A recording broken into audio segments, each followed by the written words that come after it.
আসসালামু আলাইকুম। বার্ষিক 12% মুনাফায় 10,000 টাকার 4 বছরের মুনাফা কত? এনএসআই 2021-এ এই অঙ্কটি এসছে। চলুন এই অঙ্কগুলোর সমাধান করি আমরা।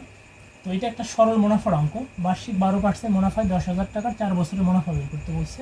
তাহলে আমরা সরল মুনাফার সূত্র যেটা জানি সেটা হচ্ছে আই সমান PNR ডিভাইডেড 100।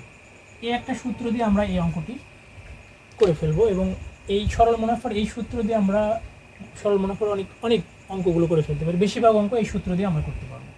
তো এখানে দেখেন PNR এগুলো কি, এগুলো আমরা একটু জেনে নিই। তো আইটা হলো মুনাফা বা আই হচ্ছে মুনাফা বা সুদ। তাহলে এখানে আমাদের আয়টা বের করতে হবে, মুনাফা কত। তাহলে আয়টা আমরা হোয়াট লিখলাম, যে আয়ের মানটা আমাদের বের করতে হবে।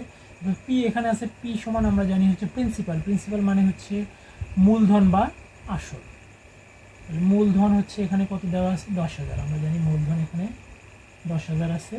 তারপরে এন সমান হচ্ছে নাম্বার অফ ইয়ার্স, মানে হচ্ছে সময়, কত বছরের জন্য টাকাটা বিনিয়োগ করা হয়েছে সেই সময়টা বোঝায় হচ্ছে এন দ্বারা। তাহলে এন সমান হলো এখানে 4 বছর দেওয়া আছে, তাহলে এন এর মান হচ্ছে 4 বছর। তারপরে আছে হচ্ছে আর হচ্ছে রেট অফ ইন্টারেস্ট, অর্থাৎ সুদের হার কত। দেখেন এখানে সুদের হার আছে 12%, তার মানে আর এর মান হচ্ছে 12%। তো এই চারটা 12%। তো এখন আমরা এই মানগুলো জাস্ট এখানে বসাই দিয়ে আমরা মুনাফা বের করতে পারবো। তাহলে দেখেন, তাহলে এখানে পির মান কত দেওয়া আছে, 10,000। তাহলে পির বদলে আমি 10,000 লিখবো, গুণন এন এর মান আছে হচ্ছে এন সমান হচ্ছে সময় হলো 4 বছর, গুণন আর এর মান হলো আমাদের 12%, নিচে আসে 100 লিখবো।